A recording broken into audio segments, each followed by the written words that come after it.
Assalamualaikum warahmatullahi wabarakatuh.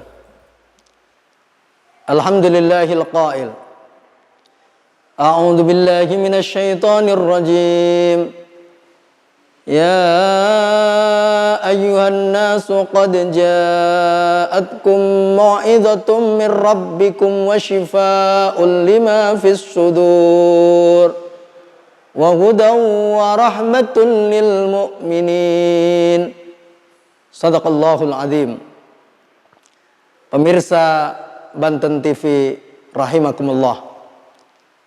Suatu hari Rasulullah bersabda, Istaqri'u al-Quran min arba'atin. Ambillah Al-Quran dari 4 sahabat. Yang pertama, siapa 4 sahabat itu? Yang pertama adalah Istaqri'u al-Quran min Abdullah bin Mas'ud. Fabada'a bihadza. Kemudian yang kedua adalah Salim maula Abi Hudzaifah.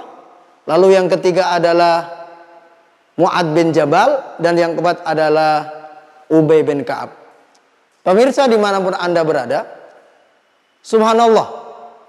Jadi ayat ini, kisah ini menunjukkan bahwa kemuliaan Islam itu tidak ditentukan oleh materi, pangkat, derajat, dan kedudukan.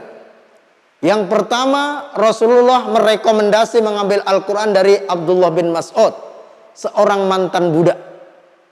Seorang mantan budak yang tubuhnya kecil, yang badannya tidak putih, tetapi direkomendasi karena apa? Satu, Ibnu Mas'ud ini termasuk sahibu siri Rasulillah. Beliau fa'akhadtu sab'ina suratan min fihi. Beliau 70 surat langsung belajar dari Rasulullah. Kalau kita hitung dari Al-Fatihah, 70 itu sampai surat Al-Ma'arij. Sa'ala sa'ilum bi'adzabin waqi'. Berarti 29 juz. Lalu subhanallah, Abdullah bin Mas'ud ini saquhu fil mizan. Jadi betisnya ditimbang di hadapan Allah yaumal qiyamah asqalu min jabali Uhud. Lebih berat, lebih dahsyat daripada gunung Uhud yang sering jamaah umrah lihat ketika di Madinah. Subhanallah.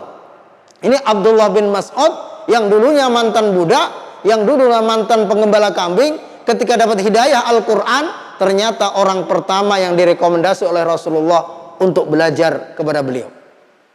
Beliau juga menjelaskan tidak ada satu surat pun yang turun kecuali aina unzilat, kemana ini diturunkan, dan tidak ada satu ayat pun turun kecuali Abdullah bin Mas'ud ini tahu fiman unzilat, ini diturunkan untuk siapa. Subhanallah, Abdullah bin Mas'ud ini.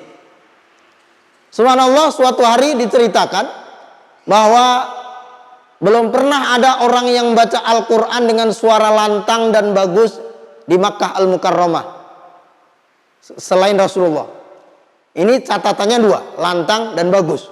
Karena ada yang bagus tapi nggak kedengeran, atau ada yang lantang tapi nggak bagus.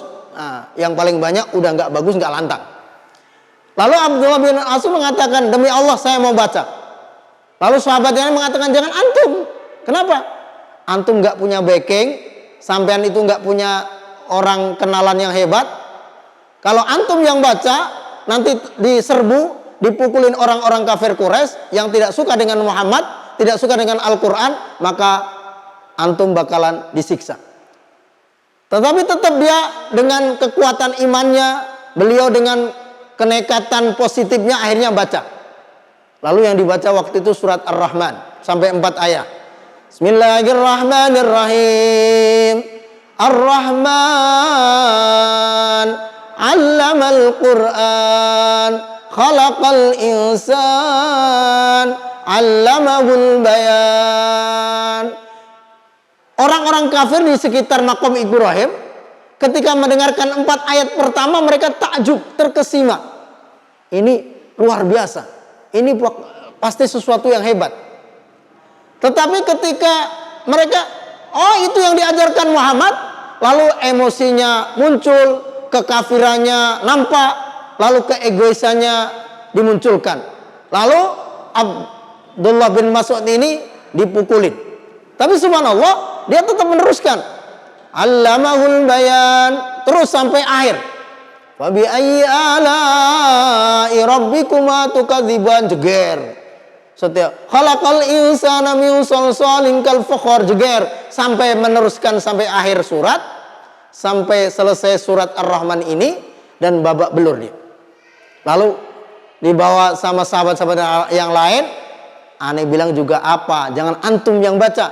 Kalau antum yang baca, nggak punya backing, nggak punya orang kuat yang akan menjaga, pasti antum akan disiksa, pasti antum dipukulin, pasti antum akan dibully. Tetapi subhanallah, Ibnu Mas'ud mengatakan, demi Allah, besok pagi saya mau baca lagi. Kecil kalau cuma dipukulin, demi Al-Quranul Karim. Subhanallah. Pemirsa rahimakumullah, makanya sering kita dengar syair di pesantren-pesantren, wa faza man takallama ma'ar rahmani bil Qur'an wa khaba man tajannaba alaihi la'natul Qur'an. Mudah-mudahan kita termasuk orang yang beruntung karena istiqomah dengan tilawah, mempelajari dan mengaplikasikan Al-Quran dalam kehidupan. Mudah-mudahan bermanfaat. Bill Clinton menek kelopot cekap semanten pidato kula. Hadanallahu wa yakum ajmain. Assalamualaikum warahmatullahi wabarakatuh.